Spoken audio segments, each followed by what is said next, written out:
So today we're going to decorate our clay dot, which has now been fired. First we're going to use something called underglaze. You can see here I am using a blue colour and I'm applying it like paint on top of the textured part of the clay where you added the pattern last time.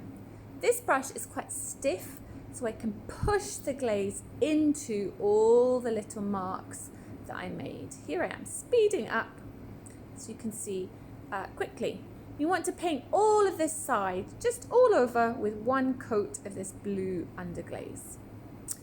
When you've done that, we're actually going to wipe some of it off. So you're going to take a sponge and squeeze all of the water out of the sponge, and then you can carefully hold your dot in one hand and then rub off the top layer of the underglaze. So backwards and forwards, moving the sponge around, and you want to reveal some of the brown or orangey clay. Give your sponge one more clean, so you're going to do it 2 times, and hopefully you can start to see the texture.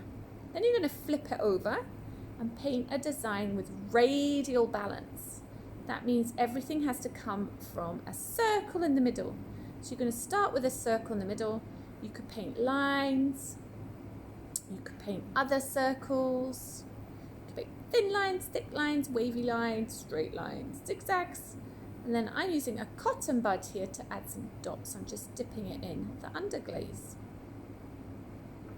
When that is finished, you can just wait a minute, and then you're going to get some clear, transparent glaze, which you can see here that makes it all shiny. You're going to get a large brush, dip it in, and you're just going to paint one layer of transparent glaze on top, making sure it's everywhere. And then you're going to finish off by painting glaze on your beads. Here I am painting my bead all green. Hopefully it's going to come back into view in the camera in a minute. There we go. So you don't need to paint the inside of your bead, just paint the outside. Make sure you've filled up all the little spaces. And that's it for today. Paint lots